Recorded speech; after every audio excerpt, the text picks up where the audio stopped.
things are happening in this room. And I'll tell you, he's not the first.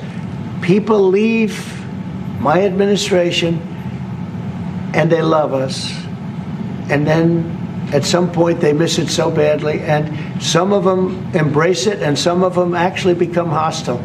I don't know what it is. It's sort of Trump derangement syndrome, I guess they call it, but we have it with others too. They leave and they wake up in the morning and the glamour's gone, the whole world is different, and they become hostile. I don't know what it is. Someday you'll write a book about it and you'll let us know. Yeah. As we speak, Donald Trump is taking questions from reporters in the Oval Office alongside the German chancellor. And it was a disastrous Oval Office meeting made worse when Trump became visibly nervous as reporters pressed him about Elon Musk's rebellion.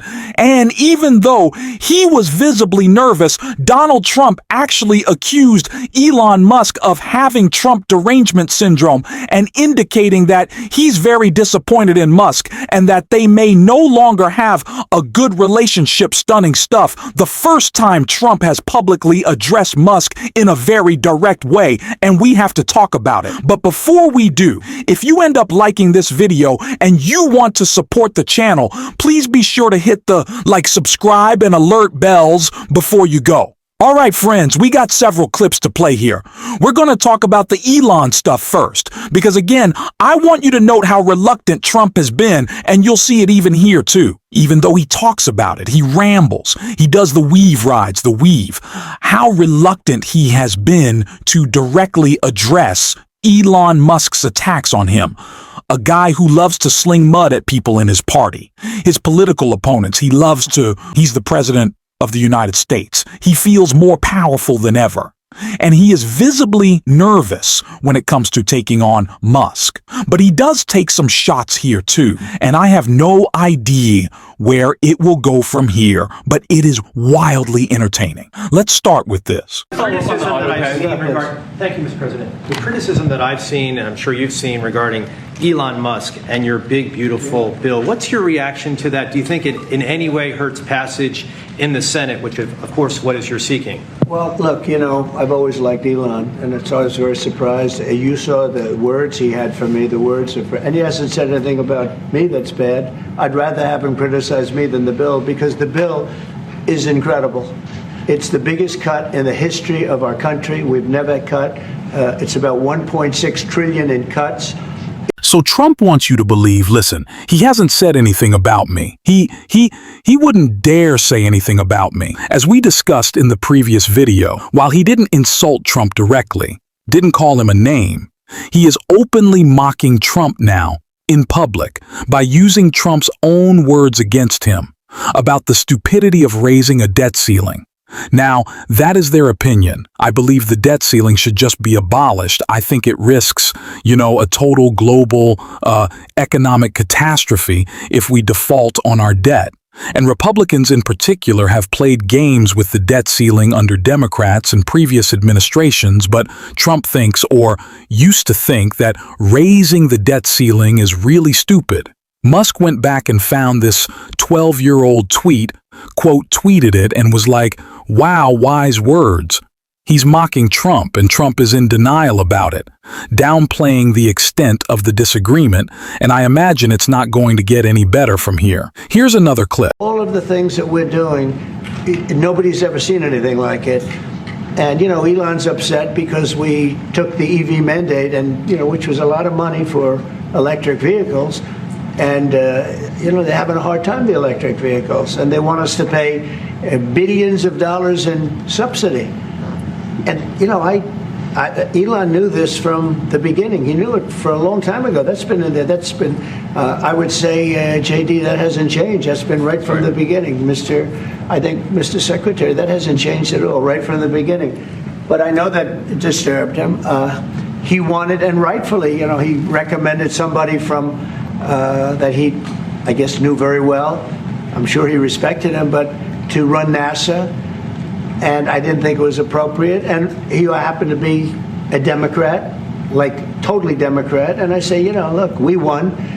We get certain privileges, and one of the privileges, we don't have to appoint a Democrat. NASA is very important. We have great people.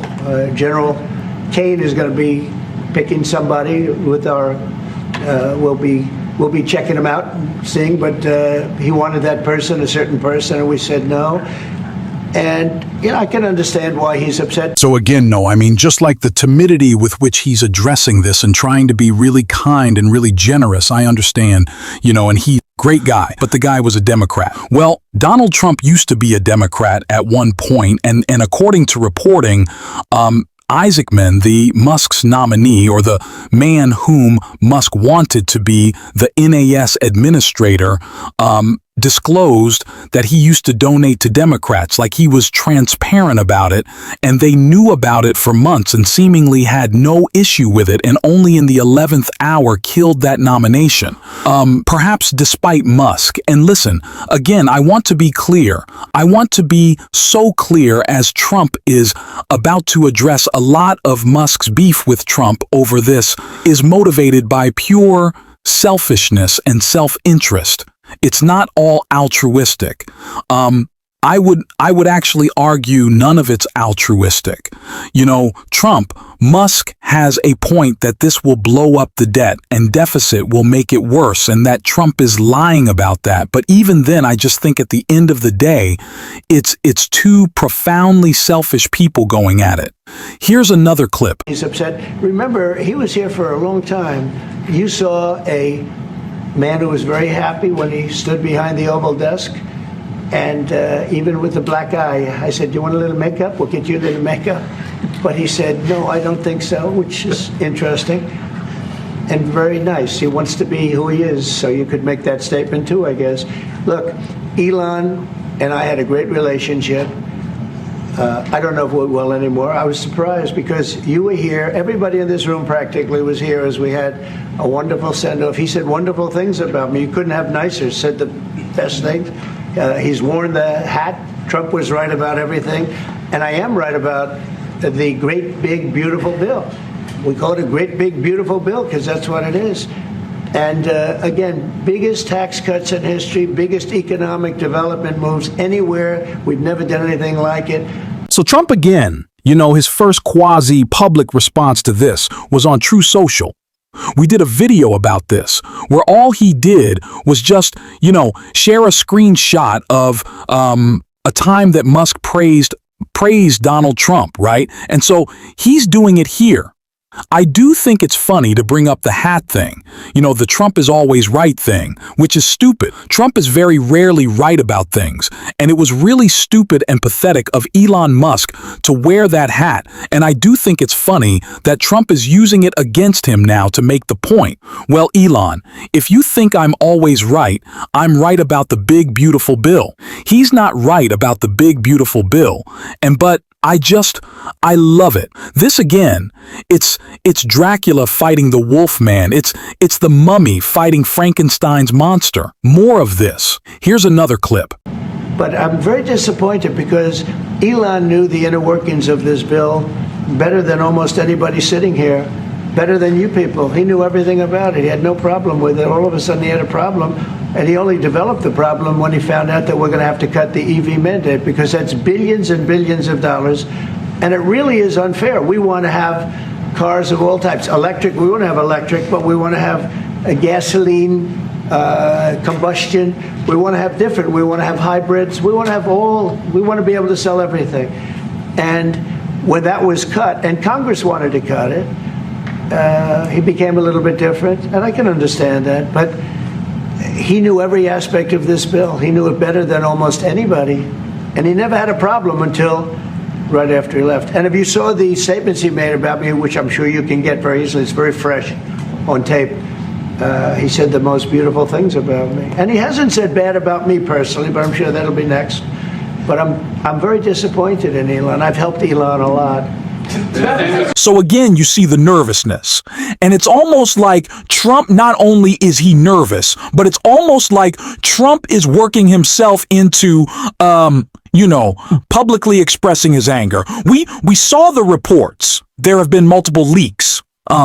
that have gone to the Wall Street Journal and Axios that Trump is pissed behind the scenes. He is pissed that Musk has rebelled against him, is publicly, sandbagging this major piece of legislation. But again, he has been unusually timid in addressing this in public. The Donald Trump of not just first term, but also 2 weeks ago, if this had been anybody else, Trump would have been putting that person on blast on camera, on Truth Social. He doesn't care who the hell you are. Damn it, I'm Donald Trump. I'm the president. But with Elon Musk, he's like very calculated. Like, I don't want to pick this fight. I don't want this fight. I don't want this fight. And yet the more he talks about it, you can see like he's starting to ratchet up, like give a little bit of vent to his frustration. I'm very disappointed. I'm very disappointed he hasn't said these things about me personally, but I'm sure he will. Then comes the accusation of Trump derangement syndrome. Things are happening in this room, and I'll tell you, he's not the first. People leave my administration and they love us, and then at some point they miss it so badly, and some of them embrace it and some of them actually become hostile. I don't know what it is. It's sort of Trump derangement syndrome, I guess they call it. But we have it with others, too. They leave, and they wake up in the morning, and the glamour's gone. The whole world is different, and they become hostile. I don't know what it is. Someday you'll write a book about it, and you'll let us know. Yeah. Mr. President. Basically, like, you guys were Nazis, right? That was a bad day for you when Berlin was overthrown, right? Like, it's insane. I don't know. I mean, I don't know. I don't know why would you say that? Why would you say this guy probably wasn't even born when the Nazis were defeated? Why would you say that, I don't know. It's really cringe. There you have it, pretty disastrous. Oval Office meeting, Donald Trump visibly nervous at the notion of publicly addressing Elon Musk, but he did.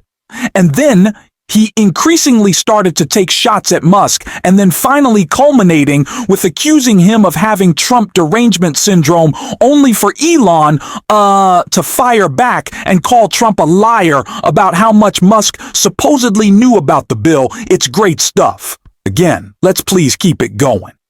Every single one of you, do your part to go these two losers into picking a fight that will destroy the Republican Party. We need more of it. A divided Republican Party is good for America in the meantime, and if you stuck around to the end, you can drop a blue heart in the comments. And until next time, I'll see you soon.